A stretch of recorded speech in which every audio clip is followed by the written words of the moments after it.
¿Tienes tú las municiones y los argumentos para rebatirlo? Si te para un mormón y te dice, pues que somos dioses, ¿puedes tú mostrarle algún versículo en la Biblia demostrando la divinidad de Cristo y de que no somos dioses? Y es importantísimo que todos los cristianos, en el mundo que nos encontramos, del ateísmo, del escepticismo y del agnosticismo, materialismo, humanismo, evolucionismo y todos los ismos e ideologías que hay, que entendamos claramente qué es la Biblia. Miren ustedes, si yo pongo la Biblia del lado derecho y pongo a la izquierda las doctrinas y convenios y la perla de gran precio del libro de los mormones, el Ramayana o los Vedas de la India, el Menji Chu Tsiu Da Huese de Confucio, el Tripitaka y el Lotus de Buda, el Corán del Islam y la Biblia del lado derecho, ninguno, escuchen esto, ninguno de los libros que se consideran sagrados tiene las evidencias científicas, arqueológicas, antropológicas, genéticas, físicas, históricas, literarias, poéticas, psicológicas, sociológicas que tiene la Biblia. La Biblia es un libro indiscutiblemente singular y no existe en los billones de volúmenes de literatura en el mundo entero algún libro que se le pueda comparar. Actualmente tengo ya 35 años, no de edad, ¿verdad? Ni de convertido, de predicar y dar este mensaje a las naciones del mundo. En estos 35 años, Dios es testigo de que he retado a científicos, ateos, agnósticos, escépticos, físicos, matemáticos, ingenieros, políticos, presidentes, gobernantes, con esta pregunta: ¿alguno de ustedes me puede presentar un libro mejor que la Biblia? En estos 35 años que tengo en el radio, en la televisión, no he encontrado, ni creo que nadie se atreva a decirme, este libro es mejor que la Biblia, porque si lo hiciera, demostraría la ignorancia que tiene de las Sagradas Escrituras, las cuales trato de demostrar en esta mañana. Si nosotros ponemos realmente del lado derecho a Jesucristo y ponemos aquí junto a Mahatma Gandhi, a Confucio, a Buda, al Ramayana, al Maharaji Chachi Kukulachi y a todos los filósofos orientales que se dicen dioses, no hay ningún líder religioso en toda la historia del ser humano que se compare con Jesucristo. Jesucristo volvió locos a los psiquiatras en la cruz. Acabo de ver un reportaje de la Asociación de Psiquiatría de un país sudamericano donde me invitaron, acabo de regresar de Guayaquil, donde fue un grupo de psicólogos los que me invitaron a darles conferencias a psiquiatras y a psicólogos acerca de las evidencias que quiero compartir. Y me decían muchos psiquiatras, las condiciones emocionales y sentimentales y las reacciones de Cristo en la cruz no eran de un ser humano, eran de un Dios. Ningún ser humano bajo esa presión, bajo esas circunstancias y bajo el medio ambiente donde él creció y se desarrolló, podía haber respondido como respondió desde esa cruz. Las palabras que expresó en la cruz y la forma como él vivió. Nadie en la historia pudo tampoco decir, yo soy el camino, yo soy la verdad y yo soy la vida eterna. Cuando yo leí Juan 14:6, porque mi hermano Alejandro fue el que me guió a mí a Cristo con unos misioneros y gracias a él yo soy cristiano, cuando me enseñaron 14:6 de Juan, yo llegué a una conclusión. Ni Buda, ni el Che Guevara, ni Marx, ni Friedrich Nietzsche, ni Jean-Paul Sartre, ni los grandes hombres de Dios que se consideran los iluminados, nunca leí la historia de todos ellos, ha dicho, yo soy el camino, la verdad y la vida. Ahora, todo pudo haber quedado con esas palabras, y cualquiera podría decir, bueno, yo también puedo decir de repente que soy Dios, Fue lo que dijo el Dalai Lama en 1992 al Papa Juan Pablo II.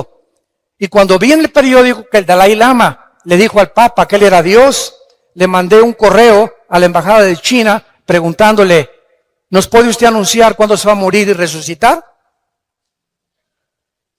Porque si usted dice que es Dios, usted tiene el control de la vida.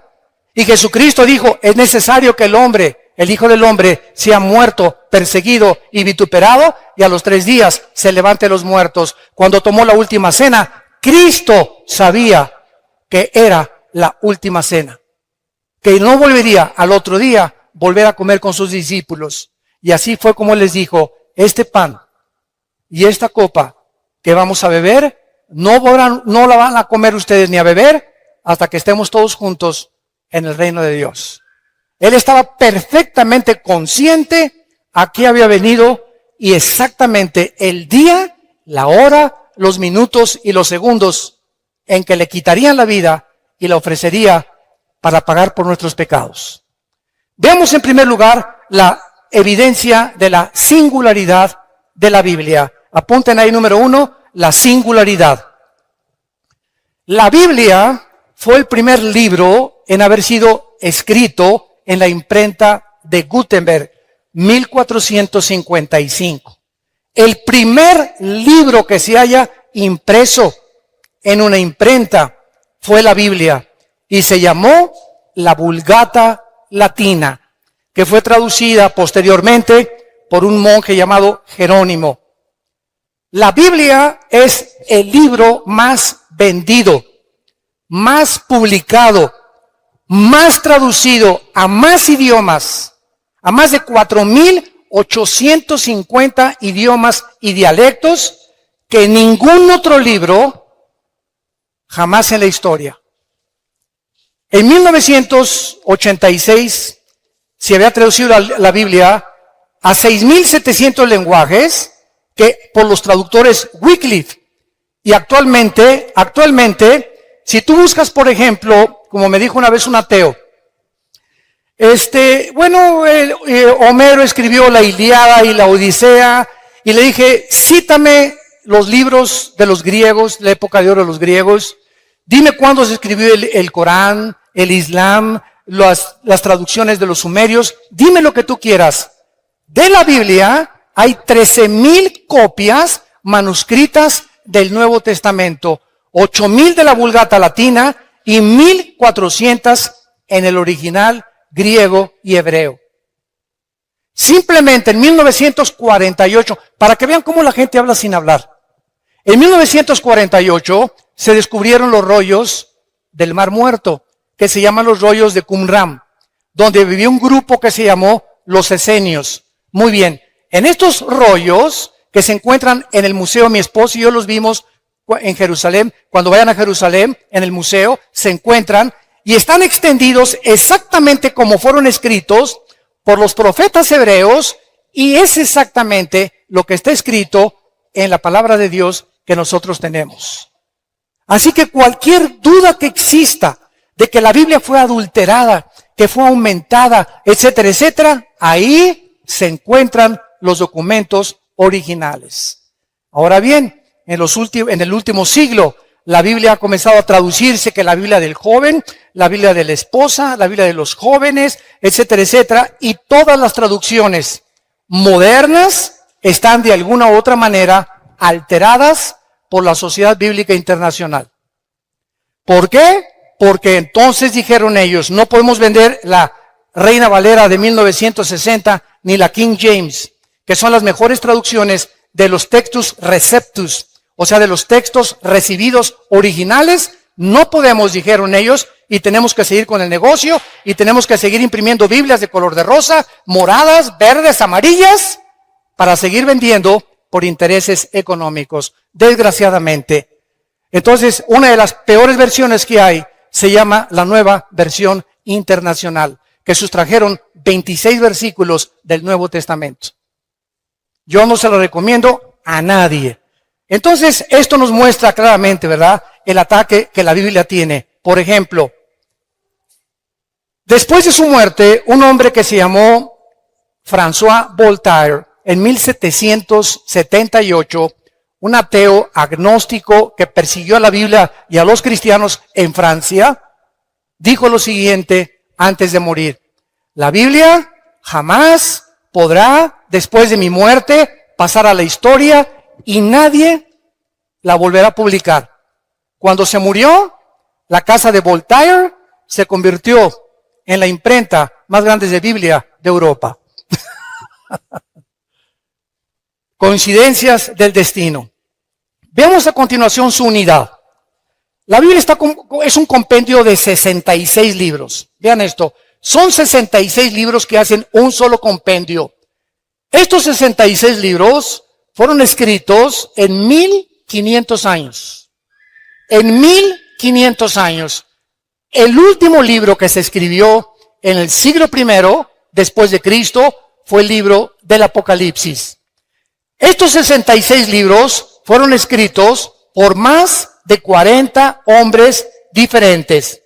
Unos fueron reyes, otros campesinos, pescadores, poetas, granjeros, médicos como Lucas, oficiales del gobierno y ministros de Hacienda como Isaías, etcétera, etcétera. Sin embargo, la grandeza y la peculiaridad y la consistencia que mantienen estos 66 libros es de carácter sobrenatural.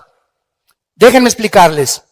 Hace algún tiempo vino a la casa de ustedes un vendedor de enciclopedias. Y pásele, le dije, porque me encanta mucho, siempre me ha gustado mucho la lectura, a ver qué me puede usted ofrecer. Y pues ahí sacó su laptop y ya me mostró las nuevas versiones del Tesoro de la Juventud, Enciclopedia Británica, bla, bla, bla, bla. Y yo le pregunté a este vendedor, ¿cuántos años tienes vendiendo libros? Y me contestó, 30 años. Dije, hijo, toda tu vida la has dedicado a vender libros. Y realmente trae una enciclopedia en su laptop de todos los volúmenes casi más leídos y más de más cultura en el mundo. Y le hice una pregunta. Entre estos 30 años que tú tienes vendiendo libros, ¿tendrás por ahí de casualidad 3 libros que se hayan escrito en años diferentes por 3 autores diferentes y que coincidan en su pensamiento? Se metió a su laptop, comenzó a bajar ahí y me dijo después de 20 minutos, señor Alducin, no encuentro tal cosa en la historia de la literatura. Entonces me fui a mi oficina, saqué de mi escritorio la Biblia y le dije, aquí no son 3 libros, son 66 libros escritos por más de 1500 años, por más de 40 hombres, y los 66 libros mantienen del Génesis al Apocalipsis la misma línea, la vida del Hijo de Dios. Desde Génesis 1, escuchen esto, hasta el Apocalipsis, la línea que une a todos los 66 libros es la persona de Jesucristo. Les doy un ejemplo, un botoncito de muestra. Génesis 1:1 dice así, Bereshit Elohim ha-samayim ha-eretz, en el hebreo, que significa, en el principio, Dios hizo los cielos y la tierra. Muy bien, Génesis 1:1 tiene 7 letras en el original hebreo. Tiene 7 palabras en el original hebreo. El número 7 en la Biblia es el número de la perfección.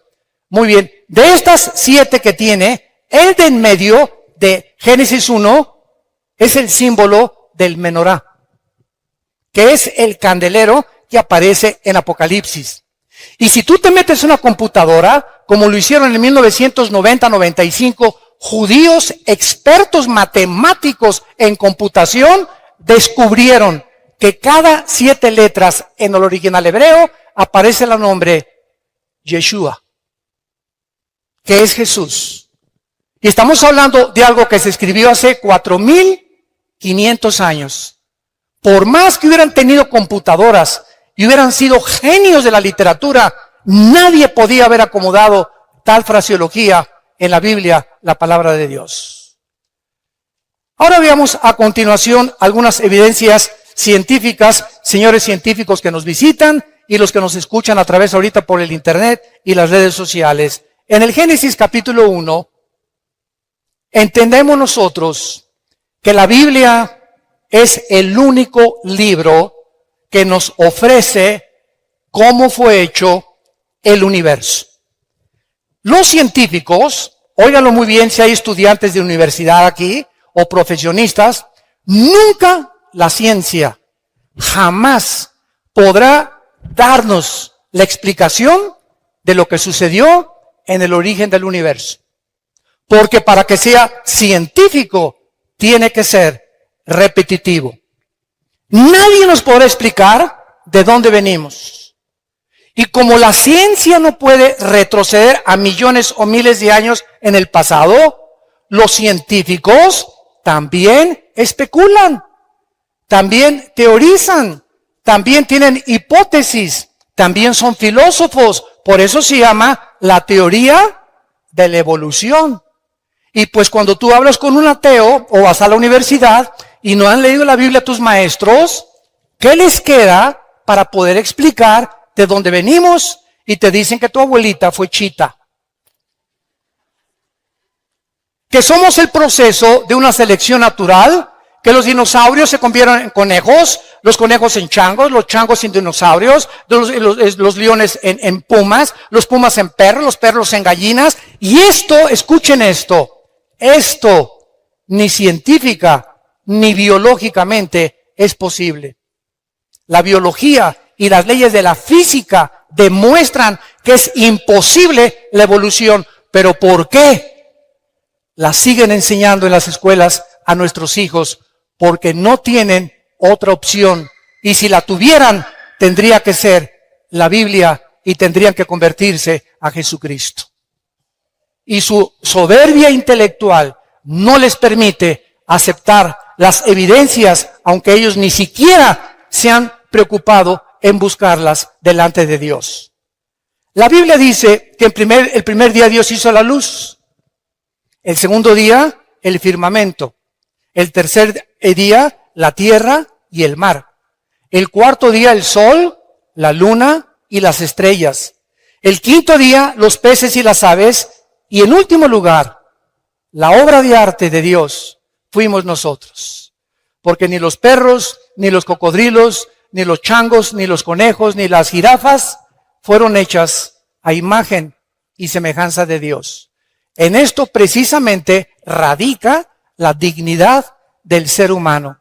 Que no somos animales, que hay un propósito, que sabemos de dónde venimos, que tiene un propósito en nuestra vida y sabemos a dónde dirigirnos y que después de la muerte seguiremos existiendo por toda la eternidad. Ahora, muchas personas me han preguntado, ¿cómo es posible que el primer día Dios haya hecho la luz cuando hasta el cuarto día apareció el sol, la luna y las estrellas? No. La Biblia se contradice y es imposible que esto haya sido Yahvé. La Biblia no es la palabra de Dios. Espérame tantito. ¿Tú sabes qué es la luz? La luz es un fluido de electrones o un tipo de electromagnetismo. Y la luz hasta el siglo XXI no se ha podido definir claramente con el aspecto científico. Entonces, ¿qué quería decir Dios? Y Dios dijo que sea la luz y fue la luz.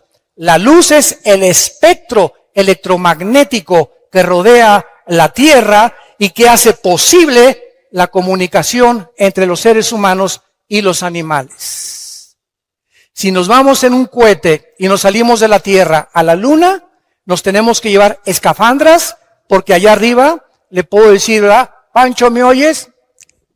¿Por qué? Porque la luz no se transmite en sonidos fuera de la estratosfera. Entonces necesitamos aparatos especiales saliendo de la atmósfera terrestre para poder comunicarnos. ¿Por qué? Porque fuera de la atmósfera no existe el espectro electromagnético. Ahorita se puede grabar mi voz, puedes escuchar música en el radio, se puede transmitir ahorita en CNN o en Fox News lo que está pasando en el Medio Oriente por la televisión, y ahí viene corriendo la imagen desde el Medio Oriente, lo que está pasando a mi televisión en cuestión de segundos, gracias al espectro electromagnético. Y la Biblia tenía razón. Ahora muy bien, ¿por qué respiramos? Para que respiremos tiene que haber una fotosíntesis de las plantas. Y las plantas, para que existan, necesitan tener el agua. El orden en que Dios pone la creación del universo es exactamente el orden que la ciencia comprueba que era necesario para que la vida apareciera. ¿Quién le reveló a Moisés hace 4,500 años el orden en que el universo fue hecho por Dios? Veamos en segundo lugar las pruebas de la genética, que son las que más me gustan, porque siempre estoy fascinado con la genética. Es impresionante lo que encontramos en lo que vamos a ver a continuación. Escuchen esto. Hasta 1860, apúntalo. Hasta 1860, un hombre llamado Gregorio Mendel descubrió las leyes de la herencia. Era un monje que comenzó a hacer experimentos con chícharos y comenzó a mezclarlos y vio que un chícharo verde transmitía características verdes al otro chícharo y que ese chícharo le transmitía también exactamente el tamaño de ese chícharo anterior y otras evidencias más. Entonces dijo, algo se transmite de una manzana, una semilla de manzana, tiene cosas que cuando se siembran produce manzanas. La semilla de la uva produce uvas, la de la papaya produce papayas. Él descubrió que algo dentro de las semillas propagaba la consistencia, el tamaño, el color y hasta las vitaminas de la información que tenían las semillas. Pero él no tenía microscopio todavía. Y hasta 1954, el doctor James Watson gana el premio Nobel cuando descubre el ácido desoxirribonucleico, el ADN. Y este hombre gana el premio Nobel y descubre que en las billones de células que el cuerpo humano contiene, estamos compuestos de billones de células, en cada una de las células contenemos un software. Para hablarles en idioma del siglo XXI, cibernético. Cada célula de nuestro cuerpo contiene información genética codificada. Cuando hay información inteligente, la materia no la puede producir. La materia no puede producir el pensamiento, ni la materia puede producir la conciencia. Por eso es una de mis armas favoritas a los ateos, que son mi plato favorito. Y siempre les digo a los ateos, bueno, ustedes, a ver, explíquenme el universo, ¿no? Una explosión, el Big Bang. ¿Así? ¿Y quién produjo la explosión? ¿Qué se encontraba antes de la explosión? Para que haya una explosión tiene que haber una causa, porque toda causa tiene un efecto, y todo efecto tiene una causa. Ok, vamos a seguir esa línea de pensamiento que los ateos dicen. De una explosión surgió la materia. Ok. ¿Y la materia produce el pensamiento? ¿La materia produce la conciencia? ¿Es la materia inteligente? Entonces, ¿de dónde vino la conciencia que los seres humanos tenemos, que no tienen los animales, a la que llegaron los griegos? Aristóteles, Sócrates, Demóstenes eran más inteligentes que los ateos del siglo XX, porque los griegos del siglo de 150 antes de Cristo, escuchen lo que dijeron: pienso, luego existo, existo, luego vivo. Vivo, tiene que haber una causa, esta causa no puede estar dentro de mí, esta causa tiene que estar fuera de mí. Yo no sé cómo se llama la fuerza, el poder, un dios o muchos dioses, pero fuera de nosotros no tenemos la causa de nuestra existencia. Forzosamente tiene que haber un Dios. Es increíble que la filosofía del siglo XX no haya superado la filosofía del siglo de oro de los griegos. Los griegos, siguiendo una línea de lógica elemental, concluyeron que tiene que haber un Dios. Tiene que haber un principio y tiene que haber un final, por la misma lógica del razonamiento que Dios nos ha dado. Ahora bien, cuando nosotros vemos en Génesis 1, versículo 11 y 12, las leyes de la genética, que antes de 1860, estamos hablando casi 5,000 años antes de que se descubrieran las leyes de la herencia, y casi 6,000 años antes que se descubriera las leyes del código genético hereditario o el ADN en 1954 por el doctor Watson y el doctor Crick, que fue una pareja de científicos. Dice así la Biblia: después dijo Dios, Génesis 1, versículo 11, produzca la tierra hierba verde, hierba que dé semilla, árbol de fruto que dé fruto, según su género, que su semilla esté en él, sobre la tierra, y fue así. Produjo pues la tierra hierba verde, hierba que da semilla, según su naturaleza, árbol que da fruto, cuya semilla está en él, según su género, y Dios que era bueno. Versículo 21, y creó Dios los grandes monstruos marinos y todo ser viviente que se mueve, que las aguas produjeron según su género, y toda ave alada según su especie, y vio Dios que era bueno. Cuando nosotros leemos esto en el siglo XXI, otra vez, y la Biblia se adelantó al periódico y a los descubrimientos científicos de mañana en la mañana. La Biblia es más moderna que el periódico de mañana en la mañana.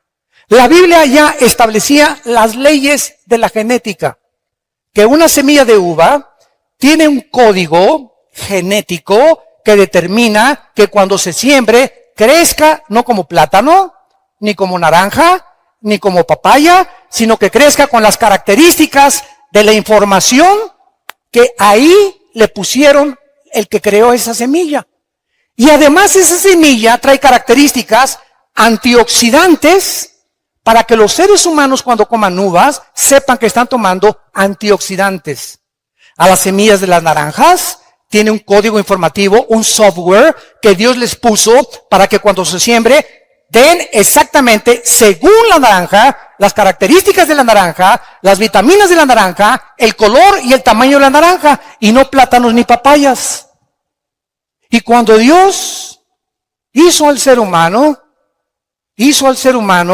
con espermas del género masculino y a la mujer con cromosomas del género femenino. Y encontramos algo maravilloso, que Dios, les he preguntado esto a mucha gente, ¿quién piensan ustedes que fue primero, el hombre o la mujer? Y todos contestan y voltean a ver a su mamá. Todos aquí, no hay nadie que no haya tenido mamá. No, entonces me contestan, es lógico que Dios haya hecho primero a la mujer. Sin embargo, la Biblia no nos lo explica de esta manera.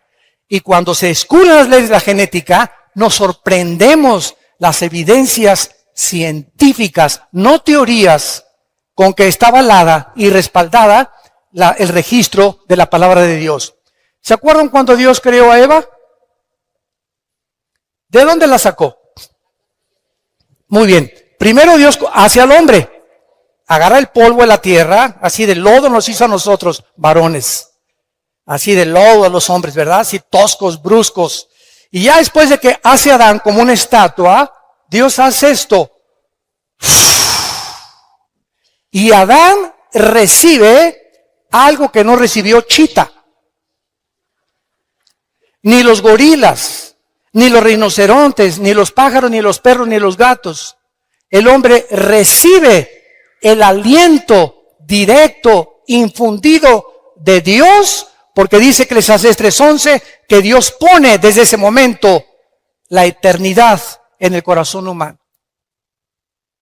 Dios sopla dentro de él algo que era de él, de Dios. Y por eso somos a imagen y semejanza de Dios. Y después de que Dios crea a Adán, pues lo lleva al huerto y lo pone a labrar el huerto y a poder sembrar en el huerto. Trae a todos los animales para que les ponga nombre. Y ya que Adán vio que Chita no podía ser su novia, ni la jirafa, ¿verdad? Ni ninguna leona, ni ninguna tigresa por ahí. Entonces Dios pone a dormir en capítulo 2 del Génesis a Adán, y escuchen lo que pasa. Esto es impresionante. Adán duerme y Dios dice en la Biblia que saca una de sus costillas, porque la palabra del hebreo es Selah, que significa costilla. Y de esa costilla, de ese material genético, saca al hombre. Muy bien. El hombre, para que entendamos esto, tiene 2 cromosomas, X y Y. Los que son médicos aquí nos lo pueden confirmar. El hombre tiene X, Y. La mujer tiene 2 cromosomas sexuales XX. La mujer no tiene el cromosoma que determina el género masculino. Cuando mi papá tuvo relaciones con mi mamá, el esperma que ovuló o fertilizó el huevo de mi mamá fue un Y y yo nací varón. Porque si hubiera sido el X, hubiera nacido mujer. Entonces, el cromosoma Y determina el género de los hombres. Y los hombres poseen ese cromosoma que las mujeres no tienen. Las mujeres tienen XX. Muy bien. Si Dios hubiera sacado a la raza humana del material genético de la mujer, la raza humana no se hubiera podido reproducir. Porque precisamente es en los huesos, en la médula de los huesos, donde se produce la sangre.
Y es precisamente en la sangre donde viene la diferencia entre los cromosomas del hombre y la mujer.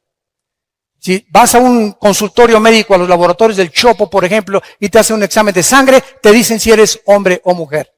En la pura sangre nada más. Ahora, pasaron miles de años y se le aparece el ángel a María. Y le dice a María, vas a ser mamá. Y María se espanta. ¿Cómo que si ni a Cancún nos hemos ido? ¿Verdad? ¿Cómo que voy a ser mamá? Espérame tantito, no te me adelantes, y estamos comprometidos, no nos hemos casado. Y además, la ley judía dice que si yo me embarazo antes de casarme, hasta pedradas me pueden matar. Y el ángel Gabriel, en Lucas 1 y en el Evangelio de Mateo, le dice a María, María, no te preocupes, Dios va a engendrar en tu vientre a un hombre llamado, y le vas a poner por nombre Jesús. Ni José ni tú le van a poner el nombre.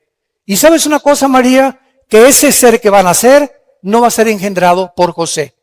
José no se va a meter contigo. Muy bien, hace 2000 años que fue escrito esto en el Nuevo Testamento, nadie entendía por qué Cristo tenía que nacer virginalmente. ¿Por qué José no podía tener relaciones con la Virgen María?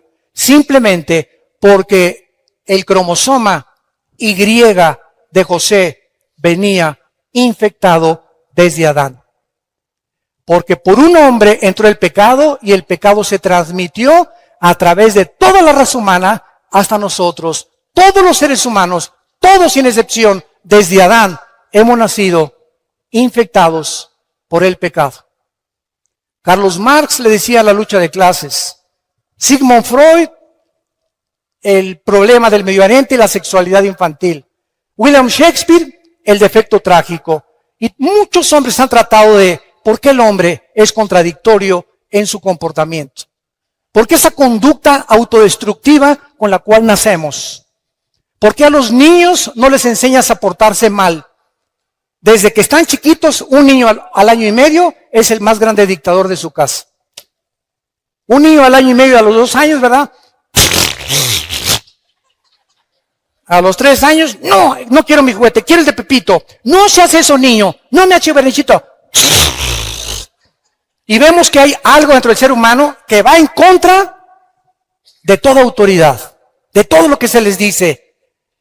Y se les enseña a portarse bien, porque el mal nacimos con él. El mal, como la Biblia lo explica claramente, de nosotros viene por herencia desde Adán hasta nuestros días. Entonces, vemos que las evidencias genéticas, físicas de la creación de la Biblia son maravillosas y que podemos nosotros, a través de esto, darle una respuesta al ser humano para que el ser humano pueda entender por qué la Biblia es el libro de los libros. Hace 2300 años, antes de que Galileo Galilei, tu padrino, descubriera que la tierra era redonda, apúntalo. En el libro de Isaías 40, capítulo 40, versículo 22. 2300 años antes que Galileo, la Biblia ya decía que la tierra era redonda. Hay una ley en la física, todos ustedes que son de carácter universitario de la preparatoria, que se llama la ley de la entropía. Y todos ustedes, si ya pasaron la secundaria a la preparatoria o están en la universidad, forzosamente tienen que conocer que hay una ley que rige a todas las demás leyes, que se llama la ley de la primera y la segunda ley de la termodinámica. ¿Qué establecen estas leyes físicas? Precisamente que todos los procesos físicos, todos los sistemas ordenados, tienen con el tiempo a desordenarse. Nunca del desorden surge el orden. Esto es antifísica, sino que del orden surge el desorden. La evolución enseña que de lo menos vamos a más. Y la Biblia enseña que fuimos coronados como la creación máxima de Dios y estamos como los cangrejos en lugar de evolucionar. Claro que hemos evolucionado tecnológicamente y científicamente como criaturas físicas y como criaturas intelectuales, pero como seres humanos hemos hecho el ridículo.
Porque estamos en el siglo XXI y ahorita, en noviembre del año 2015, el mundo está a punto de entrar a una tercera guerra mundial.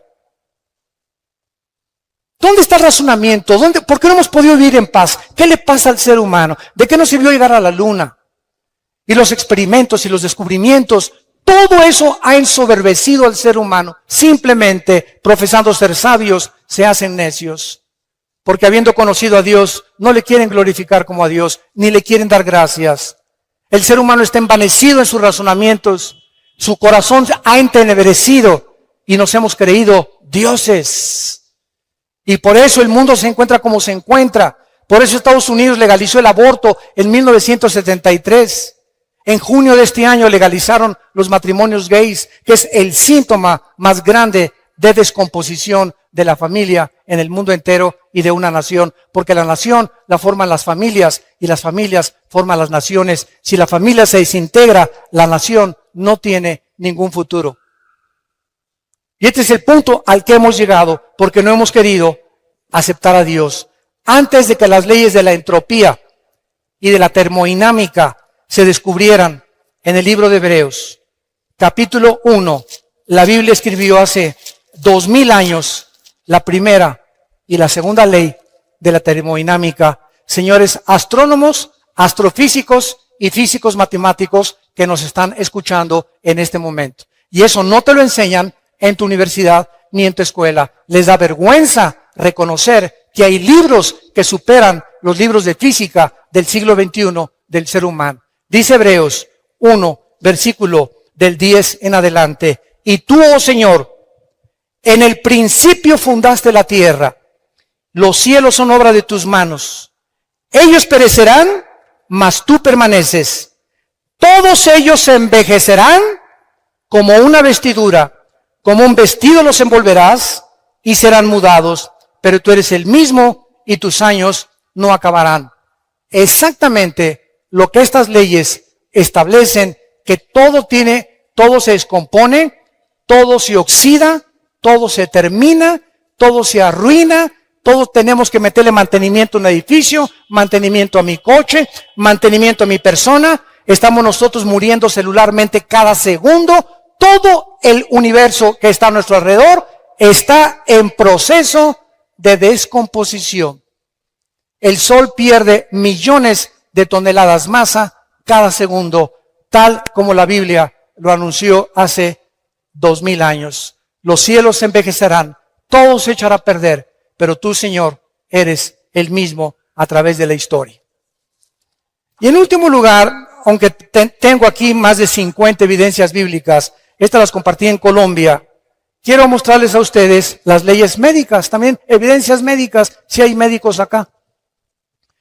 Todos ustedes conocen la Enciclopedia Británica, muy bien.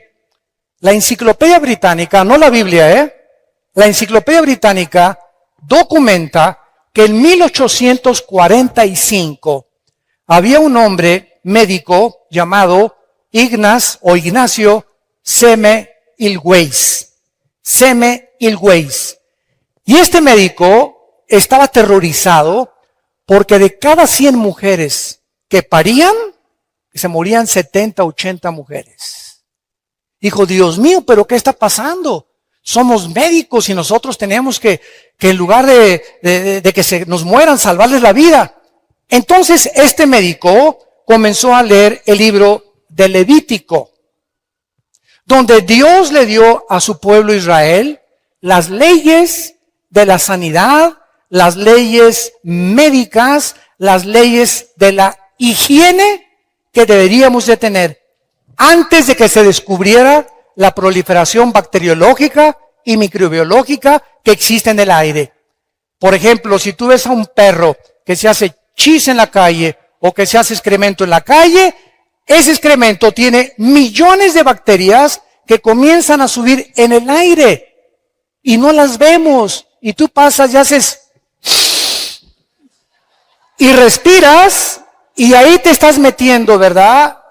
Cantidad de bacterias a tu organismo, cantidad de microbios en tu organismo.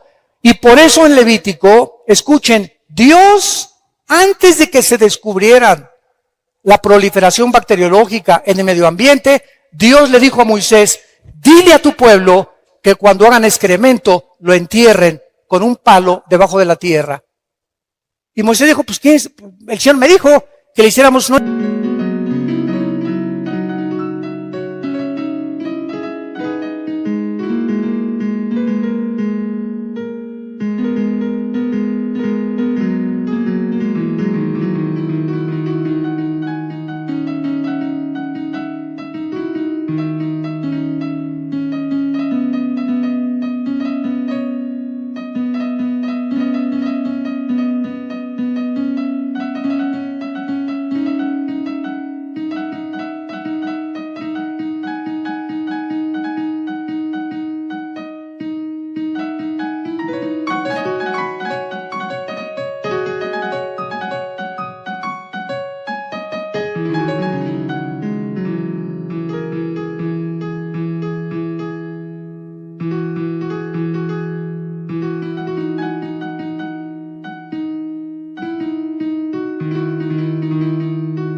que lo tapáramos. ¿Y por qué? Pues quién sabe.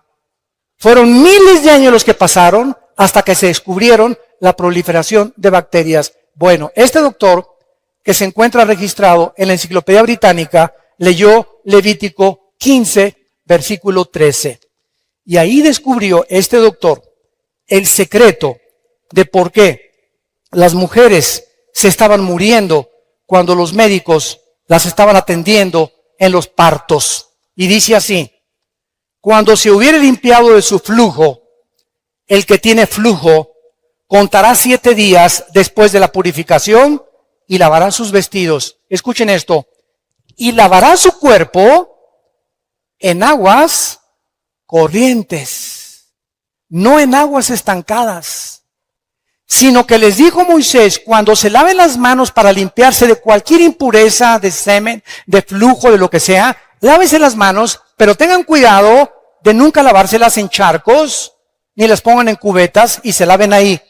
Tiene que ser agua corriente.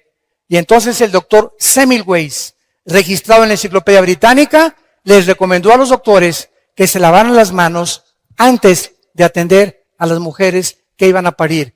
Y el índice de mortalidad se redujo el 80%. Estaban ellos con sus manos de los tacos del pastor después, se metían a tratar de sacar a los bebés, infectaban a las mujeres y las mujeres se morían por infecciones de la cantidad y millones de bacterias y microbios que tienen las manos. La Biblia tenía razón y ya nos daba, antes de que se descubrieran las leyes de higiene, para que nosotros entendiéramos que ahorita que tú te vas y vas a comprar un taco, asegúrate de lavarte las manos. A sus hijos no los dejen sentarse a la mesa sin lavarse las manos y se van a ahorrar muchísimo dinero en gastroenterólogos y en problemas de cólicos y de retortijones y que, hermano, sácame este espíritu de retortijón que tengo aquí, etcétera, etcétera. Y no te voy a sacar nada. Lo que pasa es que no has entendido que Dios ya nos hace responsable. Él nos dice nuestra responsabilidad. No se va a bajar el ángel Gabriel a lavarnos las manos. Esto forma parte de nuestro ritual diario. Me levanto, me lavo las manos. Antes de comer me lavo las manos. Voy a cocinar, me lavo las manos. Nunca le compren tacos ni tortas a ninguna persona que ustedes vean que reciben el dinero y que les hacen la comida. Nunca lo hagan. Yo me acuerdo de los famosos esquites que estaban tan ricos ahí en el DF, cuando vivíamos en el DF. Llegaba con la hermana, ¿verdad? Y agarraba el esquite, y agarraba el queso y le hacía así al esquite, y con todo y le cobraba y nos los daba para comer. Y nosotros ahí como si nada, ¿no? Qué cochinada, ¿verdad? Imagínense nada más agarrando todos los billetes y con eso manejando la comida. Entonces, todas estas cosas podíamos nosotros evitarnos cuando la Biblia nos da una evidencia de su inspiración sobrenatural. Y para terminar, ¿sabían ustedes que hasta 1970, 80 se descubrieron las leyes del famoso colesterol? ¿Qué es el colesterol? El colesterol, nuestras venas son como tubos. Entonces, el corazón hace eso. Cada vez que hace el corazón, está bombeando sangre. La sangre corre por todas las arterias y todas las venas que llegan hasta la punta de mis pies y recorren hasta la punta de mi cerebro. Entonces, estas mangueras tienen que estar limpias. La sangre tiene que estar limpias. Pero cuando yo como carnitas, qué ricas, ¿verdad? Tacos al pastor, qué ricos. Camarones, qué ricos. Langosta, mucho más. Es la que más colesterol tiene. Y los alimentos que que degustamos y que creemos, ¿verdad?, que son buenísimos. Bueno, por ejemplo, un muchacho de 20, 25 años se puede comer 3 tacos al pastor a la semana y su condición física la va a resistir. Pero si pasamos de los 40 o llegamos al 5º piso ya pasamos del 5º piso, ¿verdad? ¿Qué es lo que hay que hacer? Cuidar nuestra dieta. Y lo más importante, el colesterol. Muy bien. Si yo no cuido el colesterol y como mucha grasa animal.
am glad that it's so it is. I am glad that it's so it is. You are my dearest friend, with whom I have never kept any secrets. You know me the way I am, and I know. O mucha carne, por ejemplo, o muchos camarones, o muchas cosas que Dios prohíbe en Levítico capítulo 11, mis venas, la tubería, se comienzan a bloquear.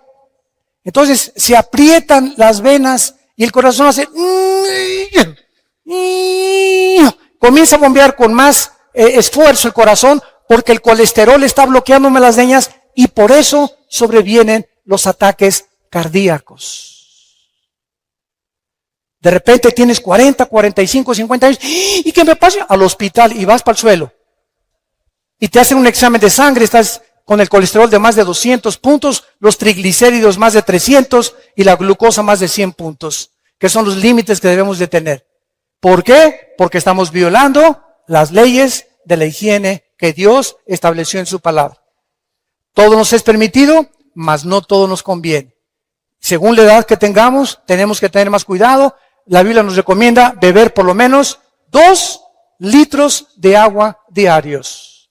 No de Jamaica, no de horchata, no de durazno, agua. ¿Sabes qué es agua? Agua. Sin nada. Ahora claro que puedes echarte tu horchata, lo que tú quieras, ¿no? Pero mínimo 2 litros de agua, agua natural. Porque somos más del 80% de nuestro cuerpo está compuesto de agua, más el cerebro. Y el alimento privilegiado para el cerebro y para tener alerta el cerebro es el plátano.